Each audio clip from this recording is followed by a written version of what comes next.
Welcome and happy Friday, Pat. Today we're going to talk about bridge loans with Brandon from Knock.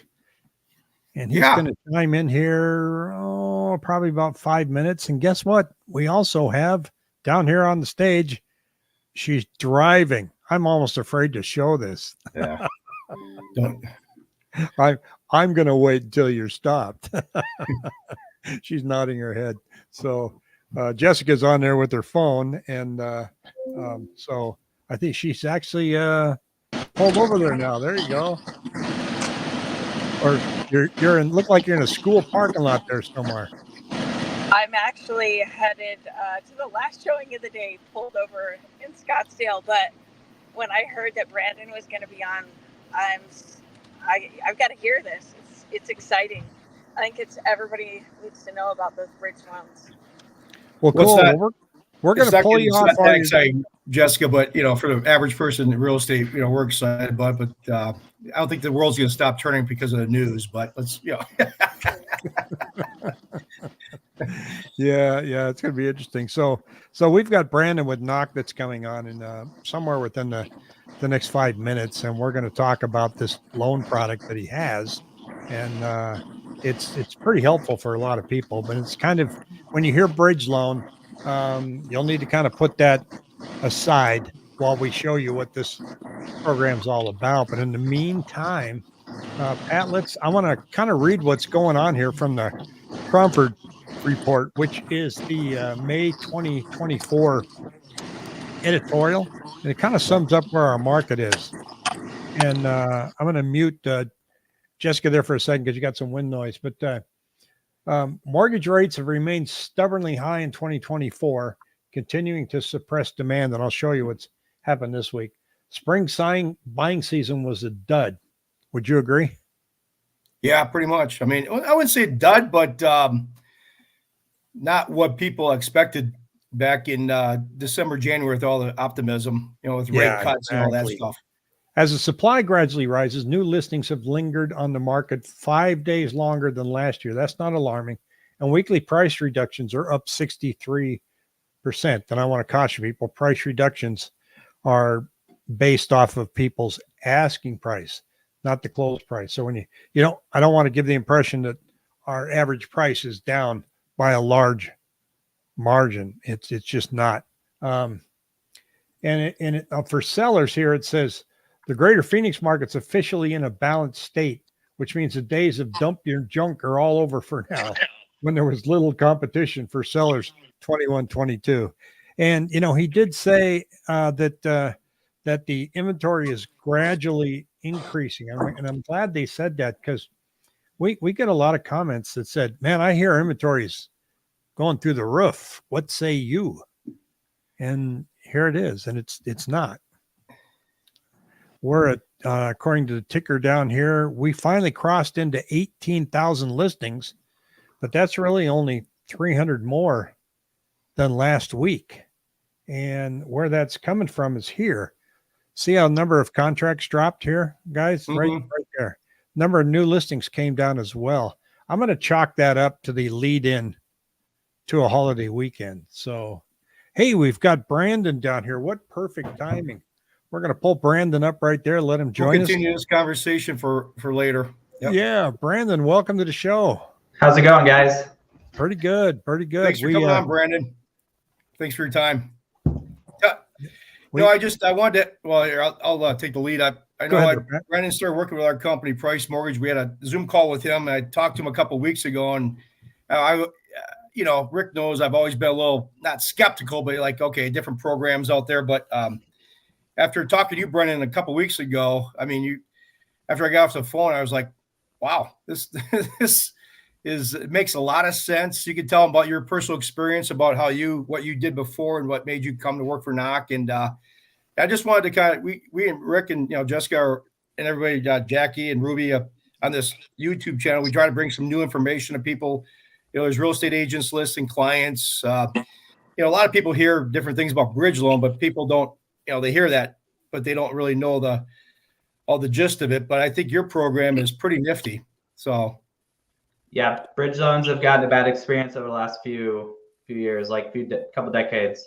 So Yeah, I'll start off with telling my story. So me and my wife in this house that I'm currently talking to you in, she found a perfect home, and it was owned by Open Door. And we would not have been able to get this home if it wasn't for Knock. So we talked to a few companies, went the cash buyer route, OfferPad, talked to Homeward, Homelight, a couple companies like that. Nobody was giving us what we wanted.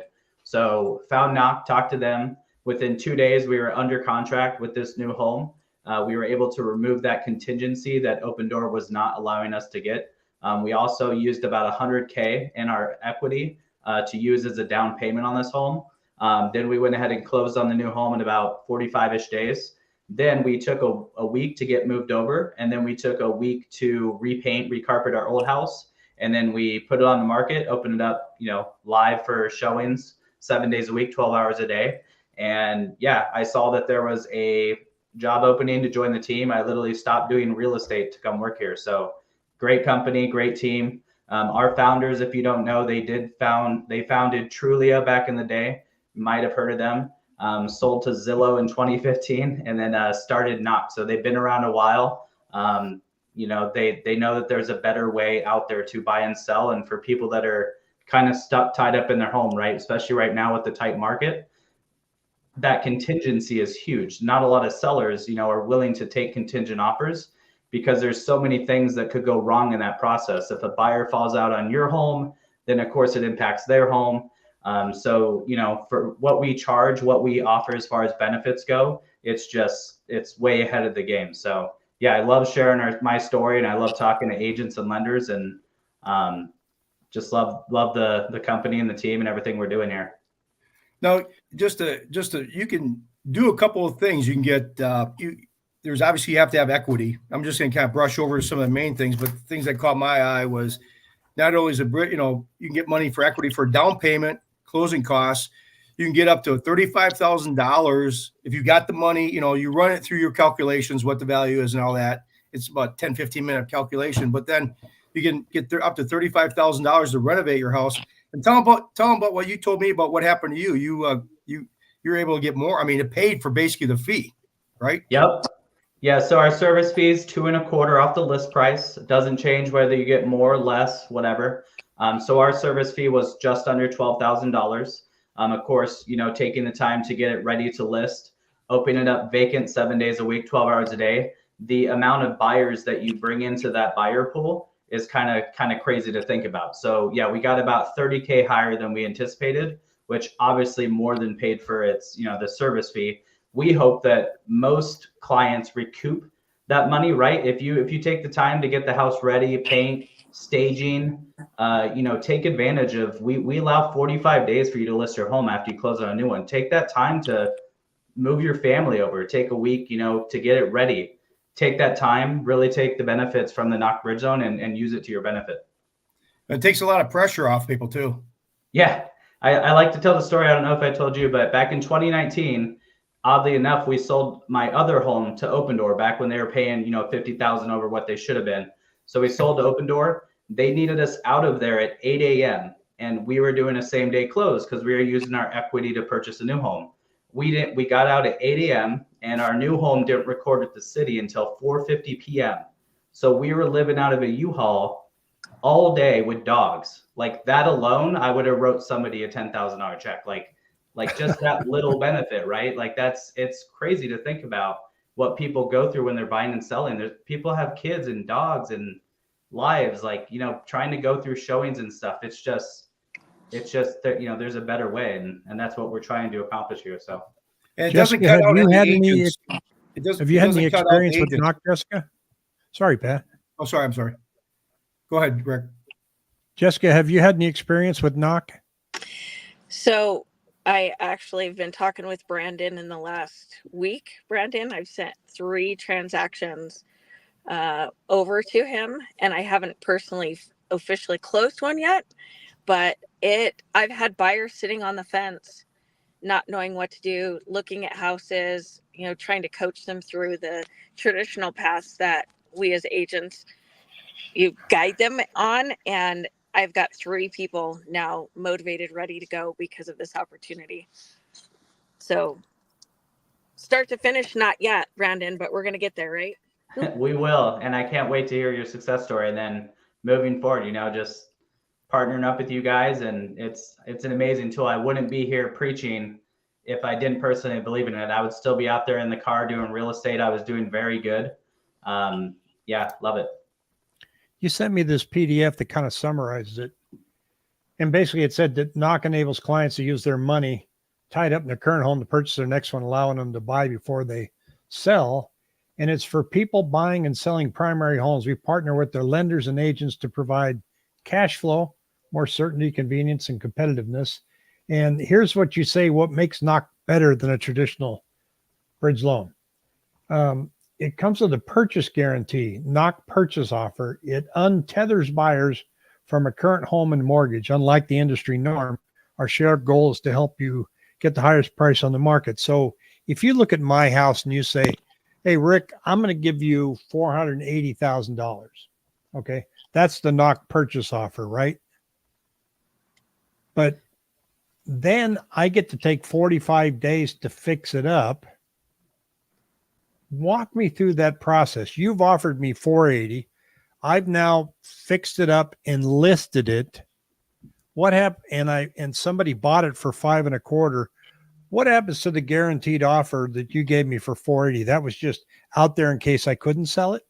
Yep, that's literally a safety net. We do not want to buy your home. It's not meant to be an attractive offer. It's similar to something you would see from OfferPad Open Door, like an iBuyer offer, right? Because it's a cash offer.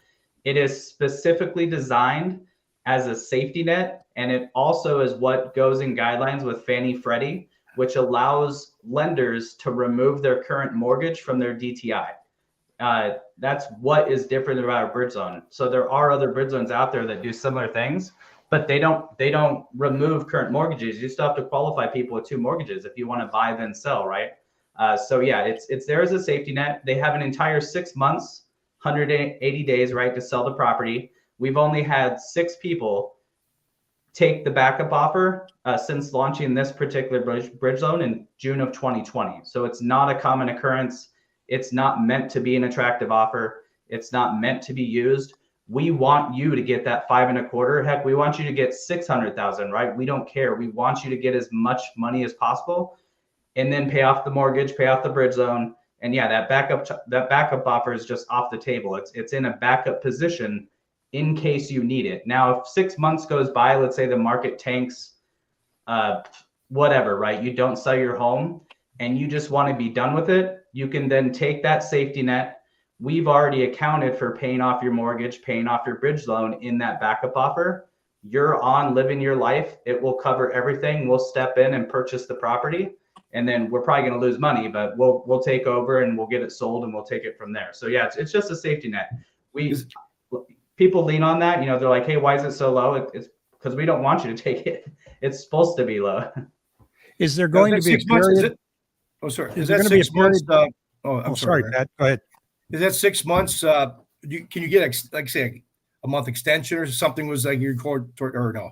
It's a hard 180 days. Yeah. We have had people that have somehow hit that number. I have no idea how in this market, right? Like our average bridge loan right now is only open for like 48 days. People are selling in 1 to 3 months, right? But if it comes due, it is due. So there's people that have either got gifted funds, they've dipped into retirement, right, to give them that extra month or 2 that they need to sell the property. And then once they sell it, now they just got a crap ton of equity, right? So now they replenish whatever they took from. But yes, it does come due. So they either need to pay it off, take that safety net, or at least be under contract, right? So that way we know that the property is selling, they're going to be able to pay off that bridge loan. Another thing is too, you can be a period where I'm paying 2 mortgages. No. So we roll in. I'm going to walk you through an example here in a minute. We roll in up to 6 months of PITI into our bridge loan. So our bridge loan is designed for your clients not to have to come out of pocket for literally anything except escrow money. So good faith money, right? Get under contract. We're going to pay your current mortgage. We're going to pay the service fees paid out of the bridge loan. The closing costs are paid out of the bridge loan.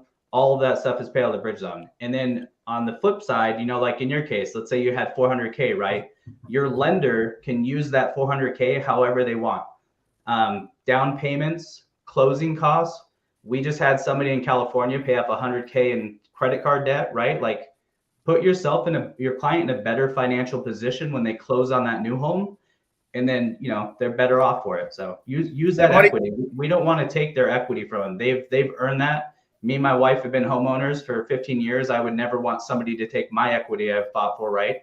We just, of course, have to keep the lights on, but for how much money we're fronting, it's a very reasonable service fee. And this real quickly too, like you said, just a quick side note is that you can take those monies and pay out. If you got somebody that's close, you know, to qualifying, you can pay off debt for the new house so they can qualify for the new house. Yep.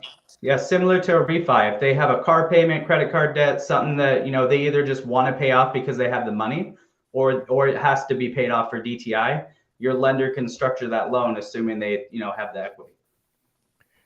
You've got here up to $35,000 for home prep for non-structural renovations and maintenance to prepare for the current home for listing, including up to $5,000 to cover moving expenses. No need to put it on a credit card. That seems, where does that $35K come from? Out of my equity? Yep, out of the bridge funds, right? So assuming you have that amount of money, right? Let's say you're putting $100K down. Let's say you're paying off a car and you have an extra $50K to play with, right? Your lender's like, you're good to go. You can then do, I call it a mini reno, right? On the old home.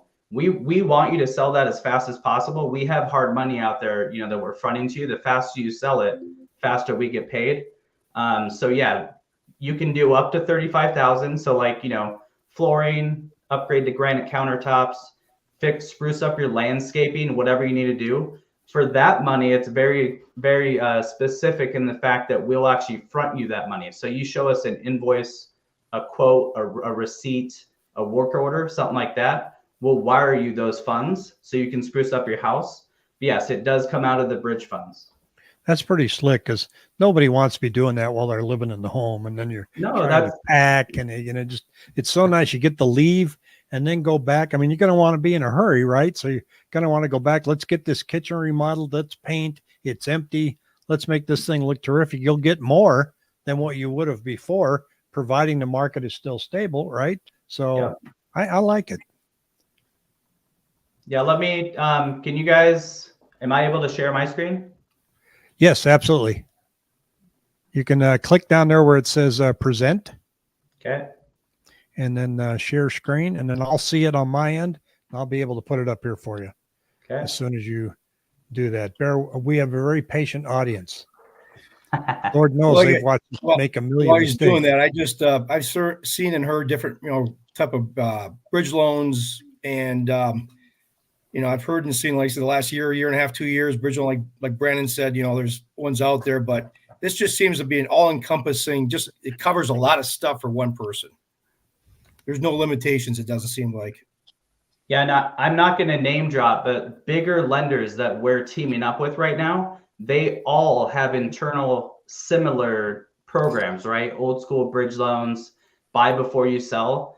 Once I chat with them, they're like, their mind's blown. Like, first, they don't know how we're charging so little. And second, they don't know how we're able to do some of the benefits we're able to do, like removing their current mortgage from their DTI. Like, there's so many people that can't qualify with 2 mortgage payments. So as long as they're going conventional and they can remove that mortgage from their DTI, like, it's a game changer. Yeah, just to point out, this is just for conventional. It's not FHA or VA. Yes, you can pair our bridge loan with literally any new mortgage, like VA, FHA. However, you do have to qualify them for both mortgages. Fannie Freddie is the only one that if you have an executed backup offer, contract in position, that you can exclude the current mortgage from DTI. And then, can you guys see this? Yep. Yes. All right, let me play it. It's a cool little video. It just kind of takes you through the client process and gives you a good perspective of not, kind of what I went through in the story of how things go. Buying a new home while selling your current one is really hard. Sellers hesitate to accept offers if you haven't sold your current home, but selling first means managing constant showings, living through repairs, or selling your home below its potential value. What if there was a solution to help you overcome these challenges? Introducing the first of its kind Knock Bridge Loan, a solution that allows you to access the money tied up in your current home to purchase your next one. The Knock Bridge loan can be used toward your current home's mortgage, lowering your debt-to-income ratio and alleviating the need to pay 2 mortgages at the same time. The funds can also be used toward a down payment on your new home or minor repair costs on your current one. Unlike a traditional bridge loan, Knock works with you to maximize your current home's value. Unlock the freedom to buy before you sell with unparalleled competitiveness, convenience, and certainty. Make offers without the contingency of having to sell your current home first, boosting your chance of securing a new home. Enjoy the convenience of moving on your schedule. Gain certainty with fair, upfront pricing and peace of mind that your home will sell. You'll have 6 months to sell your home interest-free. In the unlikely event it doesn't sell, rest assured you can leverage your Knock purchase offer with a guaranteed price provided up front. The best part? We partner directly with the agent or lender of your choice. Break free from the constraints of the traditional buying and selling process and discover new possibilities with Knock so you can buy before you sell. It's simple. Apply for your Knock Bridge loan at knock.com and see how much money you can access. And then while I still have you here, can I share, I can just switch screens, right? Yes. Yeah, I want to show you one more thing, like how easy this actually is. Flipping the screen, you mean? Yeah, I'm gonna, well, no, that's not easy. Yeah, I know. It's good. You need help from Pat? That's an inside joke. I bet. So, let me see what we have here.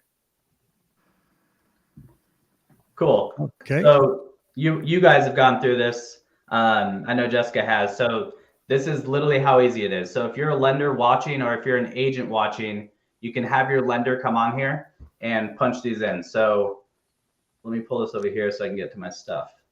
You can still see it, right? Yep. Yes. All right. So you go up here to lenders, go to get started, punch in the address that your client is looking to sell, right? I know none of us live in Tennessee, but this is our sample that we do. So it pulls it up, right, Google, and then you put in what their outstanding mortgage is. So in this case, we'll put in $400,000. What they're paying monthly. If you remember, we pay their current mortgage, so we need that, right? And then we, of course, need to know what you're going to list it for. This one's optional. You don't need that, but we do need the list price because we need to know, you know, how much we can loan, right? And then punch in your information. And it's gonna spin for a second and then literally show you if it's eligible, right? So once it's done, you know, hey, this is eligible, it's gonna show you numbers. If it's something that we need to look into, it's going to tell you, hey, we're looking into it, and then it'll tag me and we'll look at it.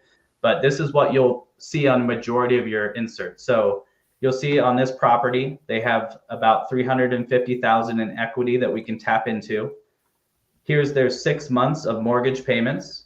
We're going to pay their mortgage 1 month at a time. Well, we're going to wire them their mortgage payment 1 month at a time. They will pay their mortgage on the first as normal. So we'll wire it, it'll hit their bank account. And then here's our contract fee, right? In this case, 22.5 off of 1 million. And then we obviously have to close out our bridge zone road, right? Title escrow. So estimated 1850.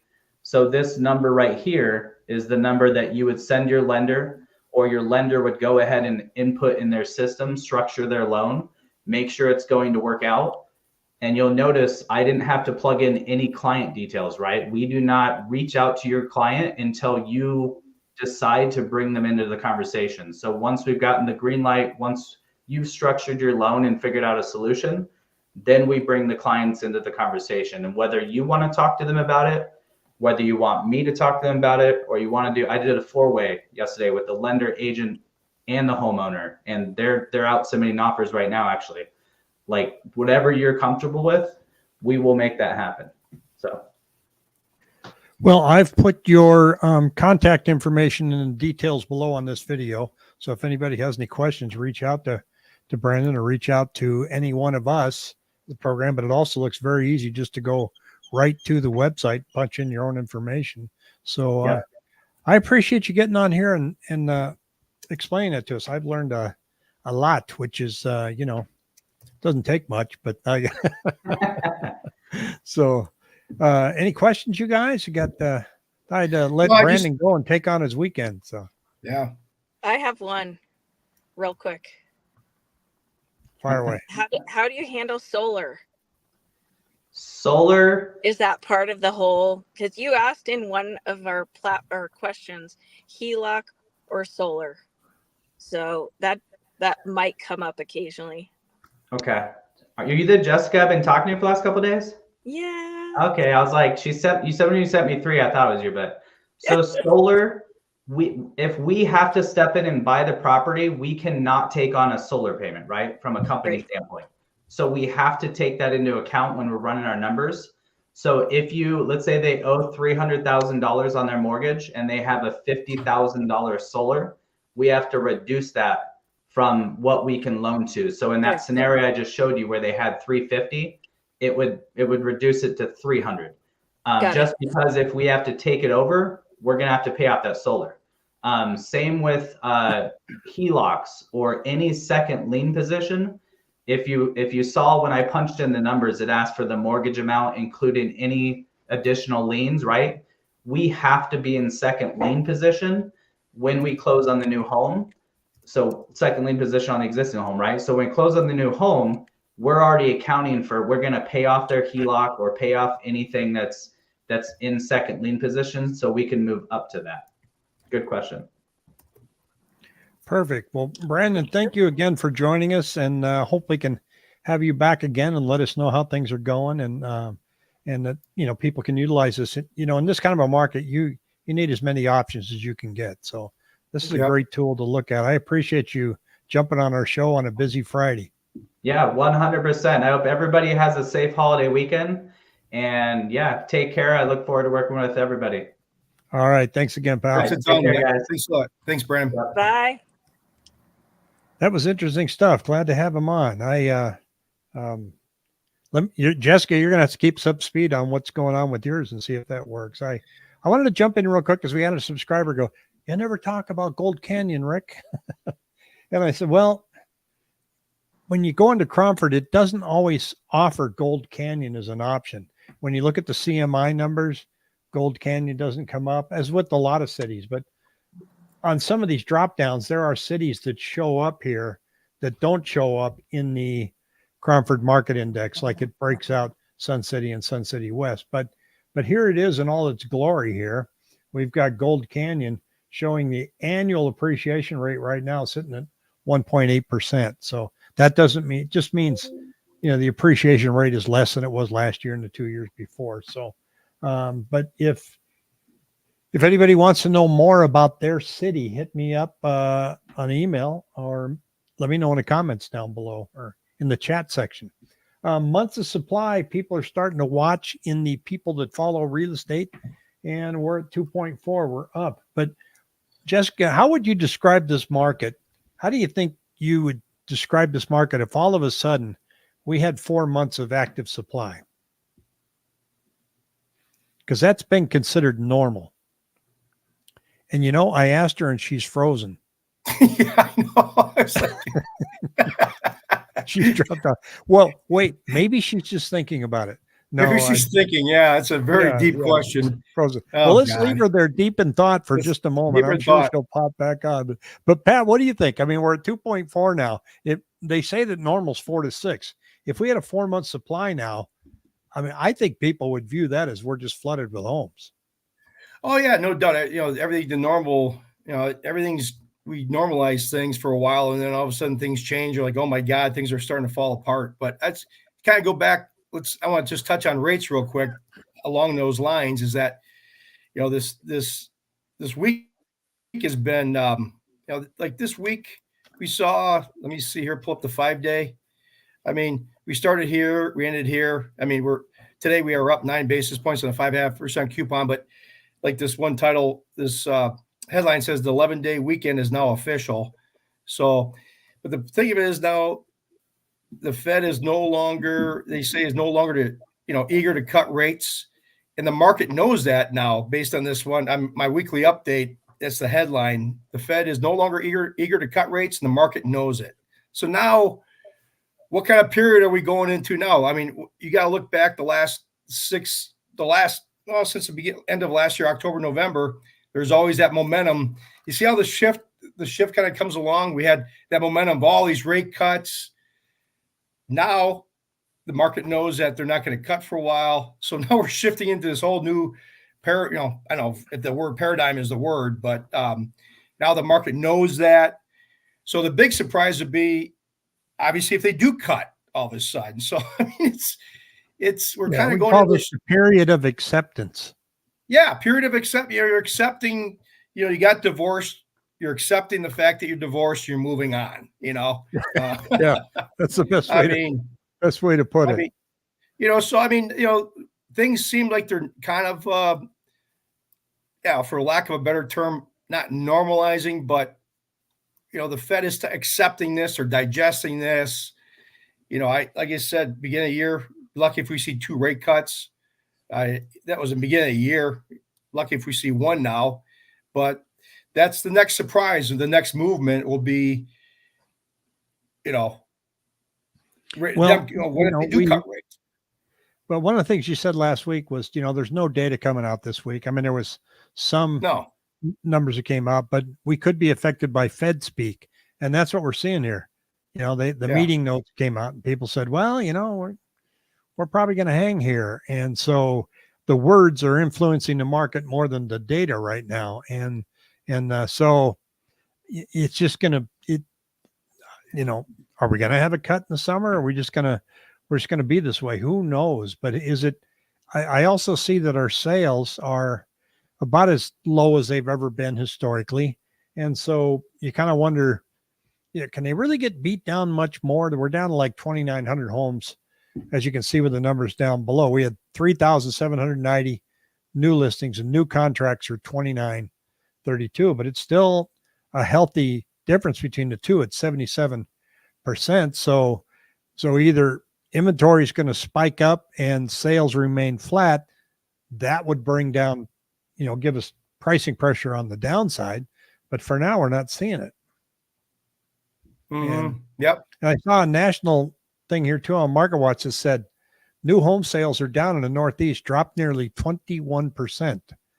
Well, the thing about national headlines is when you start look locally, you're not seeing that. This is new home sales year to date, 5,505, higher than last year, higher than the year before, not as high as 2021. So while they're getting beat up out in the Northeast, we're not seeing that here. Now, looking ahead, all the chatter and all the warnings and all the YouTube comments is, agents, boy, you're going to find out what you're worth now because buyers are going to have to pay your buyer commission. Well, not necessarily. Sellers can still offer it. They can still offer to pay the buyer's agent, and they do that to attract more buyers. And that can be debated till the cow gets home. But what is really changing in August is what I want to show people here, because they've moved it from July to August. Right here is the listing. Right there it says buyer broke 2.5%. So the big change coming in August is you can no longer put that there. You can still offer it. You just can't put it here. So every brokerage out there is trying to figure out a workaround to show that the seller is or is not offering a buyer broker agreement. Now, as a buyer, you can write an offer and say, I would like this offer to include a buyer broker agreement for my agent. And they can say no. And you can say, okay, well, I'm not going to pay it, his commission. So they're going to have to walk away from the house, I guess, or unless they have an agreement with the agent that said they're willing to pay up to 2.5%. So it's going to be very muddy, but I think the blanket comments that says you guys are toast, you're not going to be valuable anymore, you're going away, it's a knee-jerk reaction after not really studying what's coming down the road. What do you think, Pat? No, I agree. Like you said, it kind of goes back to what we went through in Dodd-Frank back in 08, 09, where we had, it shook up the industry for the good. because quite frankly, back in 04, 05, 06, I mean, I'll tell you, I saw some wild, good, the old, what they say, good faith. The new loan estimate used to be what they call the good faith estimate. So Yeah. it's now the loan estimate has changed. They've changed names, but I used to see 2-3 points on the front. Lenders could get 2 points in the back. They're making 4 or 5 points. Now it's become a lot more transparent. Yeah, things changed, but people got out of business. There's a lot of guys that got in for the quick buck. I mean, trying to make 4 or 5 points on a loan, which is it was egregious. It was ridiculous. I mean, yeah, you really had to comb through the paperwork when you were getting a loan. You really had to go through that. Go, okay, what is this charge? yeah, Wait, now you're charging me another 2.5%, and so yeah. but a lot of they people could just change go, it. oh, okay, I'll sign it, no big deal. Yeah, there's people that are taken. I saw it.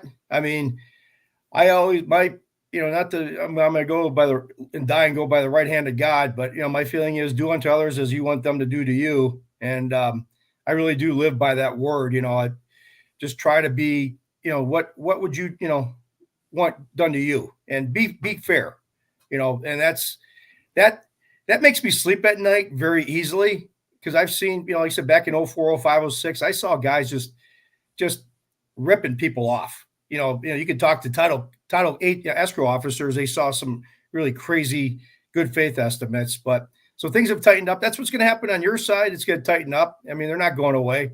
I mean, the real estate transaction is complicated. I mean, I hate to see where a lot of people get out. I mean, it's going to be some shakeout, but the thing of it is that what happens down the road if this buyer's not represented and they, something happens to the house? Who do they sue? There's going to be lawsuits flipping the other way. Yeah, it really is. There's going to be a lot of litigation just to iron it out, because some buyers are going to get burned. Some sellers are not really going to like the process. And also want to, I kind of want to dispel the myth. Real quickly, as I told a couple months ago, just people have to remember, if you're a seller doing it to the buyer, a seller always turns into a buyer. So, I mean, you could be experiencing the same thing on the flip side, down the road. So if everybody treated everybody the right way, it's gonna shake out in the end. But just remember, sellers become buyers and buyers become sellers. They're both one of the same eventually down the road.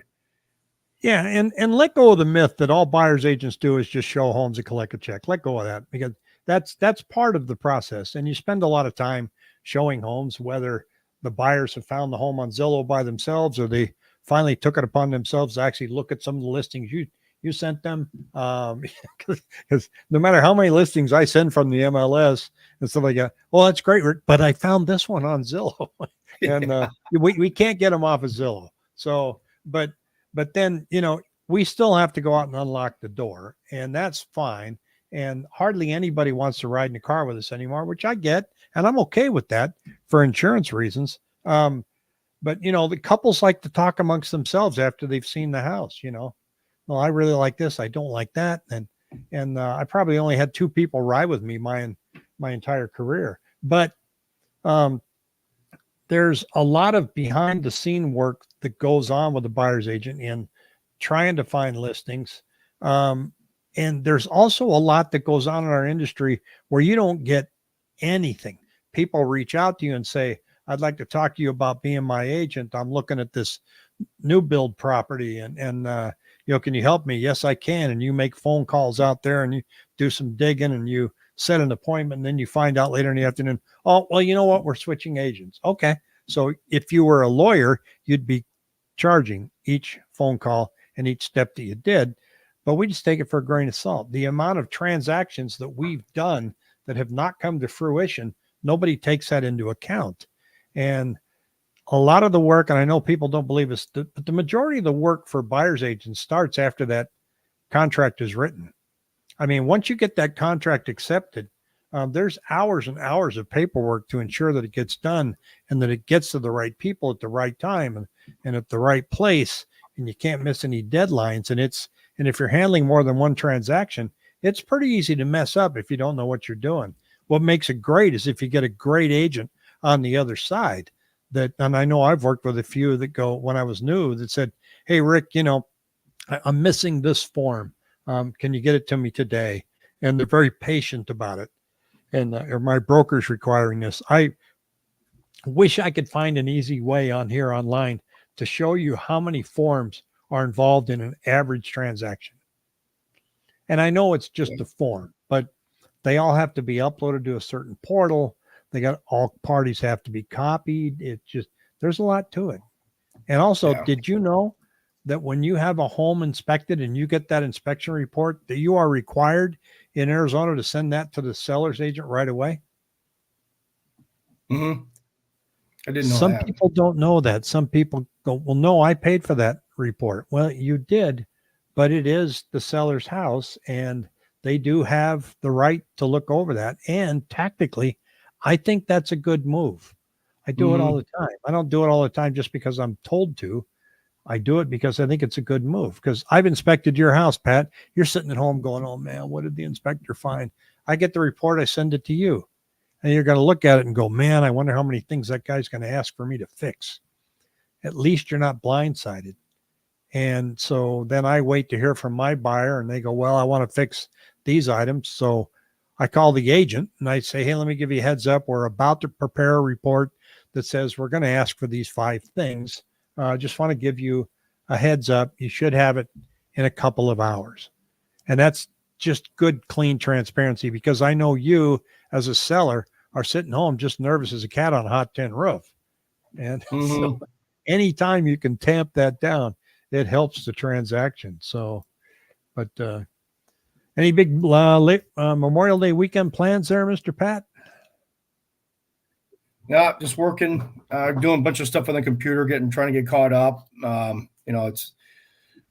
My goal, believe it or not, my goal is started 2 weeks ago. Is to spend. This sounds pretty exciting, but my goal is to spend an hour and a half per day, Sunday through Monday, just updating any new guidelines or just going through, learning my craft even better. I You have so many changes in your industry. I don't know how you keep up.